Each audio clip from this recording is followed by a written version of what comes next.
Children of Standard 10th, I welcome you this new academic year, and I will start with the portion of Standard 10th. The first lesson is actually a poem. So we will begin with the poem now. The name of the poem is Where the Mind is Without Fear.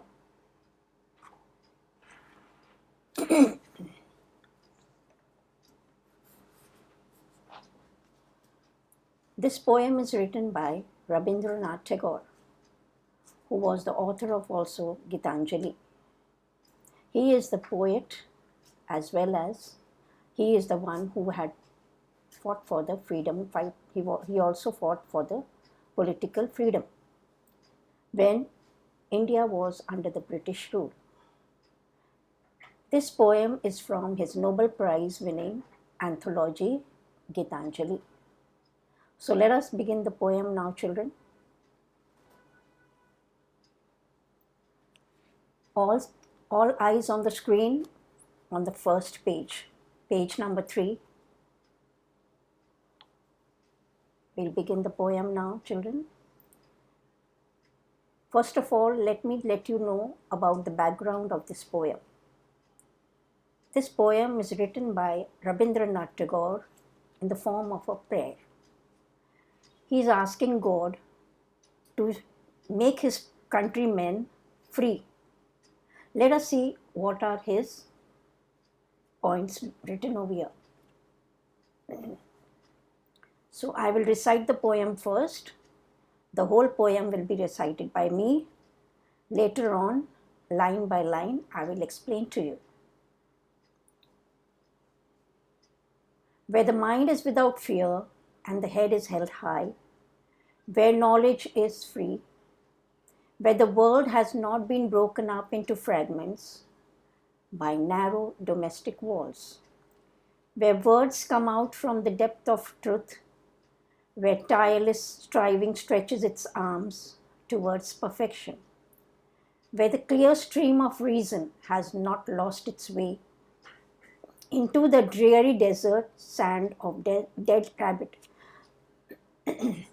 where the mind is led forward by thee into ever widening thought and action, into that heaven of freedom, my Father, let my country awake.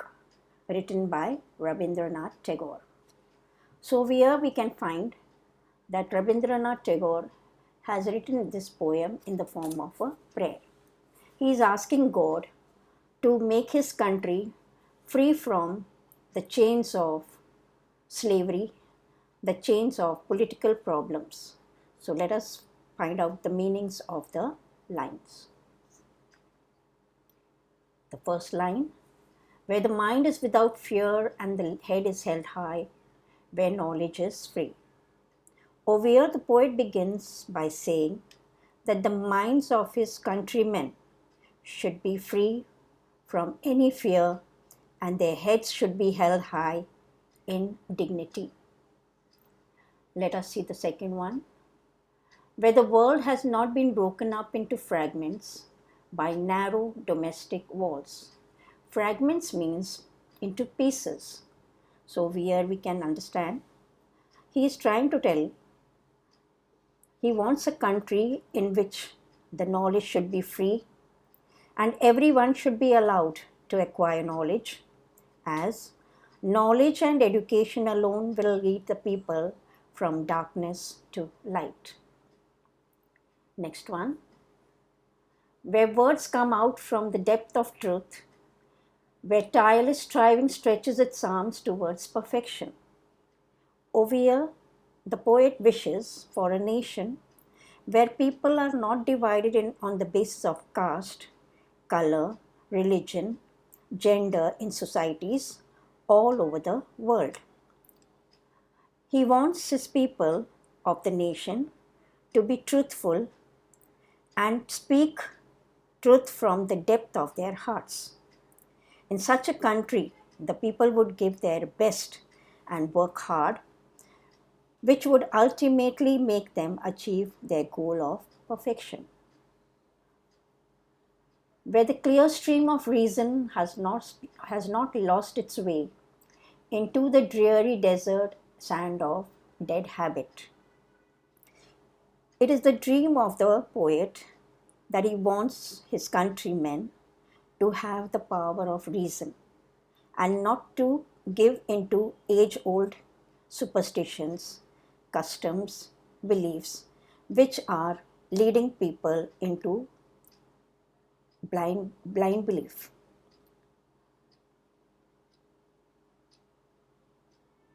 In, where the mind is led forward by thee into ever widening thought and action, into that heaven of freedom, my Father, let my country awake.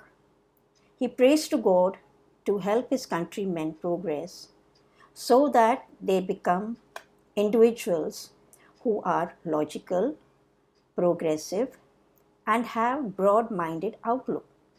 He also requests God to guide his countrymen into a heaven of freedom where there is total freedom, where all that of where all that what he said is good thoughts, good words and good actions, whatever he has prayed should come true. We end up the poem.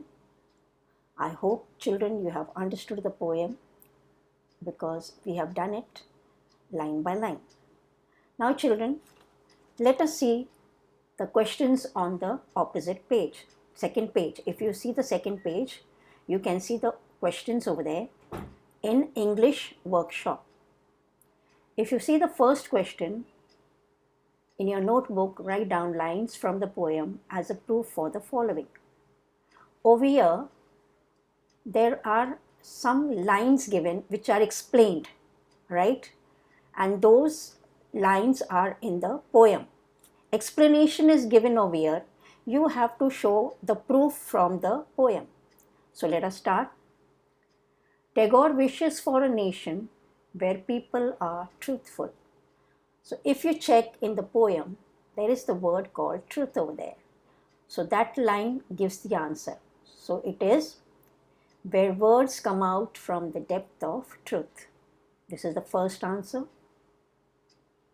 The poet would like everyone to work hard to reach their goal and in the long run to reach perfection. Over here, the line which says, where tireless striving stretches its arms towards perfection. The poet wishes that everyone in his country holds his head high in dignity. That is the first line, which is where the mind is without fear and the head is held high. The poet dreams of a nation where knowledge should be free to all. This is very clear and very easy, where knowledge is free. The poem is a prayer.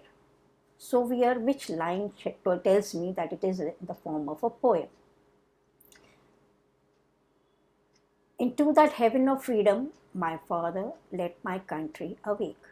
This line is written in the form of prayer, which he is talking to God and asking, requesting God that let his country become free from every political slavery which is going on in our country.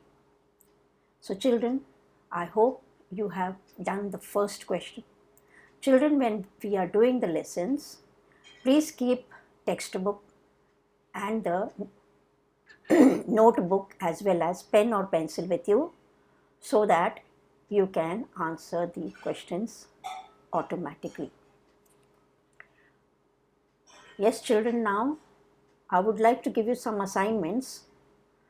So you can write it down. Children, the first assignment which is given is here. Write the appreciation of the poem. Write the appreciation of the poem. The appreciation should be written in the form of title, name of the poem, name of the poet, figures of speech, and whichever line you like, favorite line, you have to write, and also the theme of the poem or the central idea of the poem. So this question, read the columns carefully and match the expressions with their meanings. As now only we have done the lines which prove the meaning. So I think this type of assignment will be easy for you to do it. So this you are going to do it for your homework. So first assignment is appreciation of the poem. Second assignment is question number 2, that is match the following.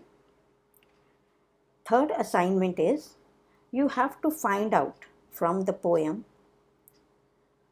the figure of speech. In the next lesson, we will be doing the figure of speech of this poem. Line by line, we will be doing the figure of speech. So now children, you can also write one composition, that is writing skill. If you turn your page, there is writing skill over there, in which you have got composition on India of my dreams. So I hope you will be able to do this assignment, because you have to write these assignments from the poetry only. So now I end up my lesson. Thank you.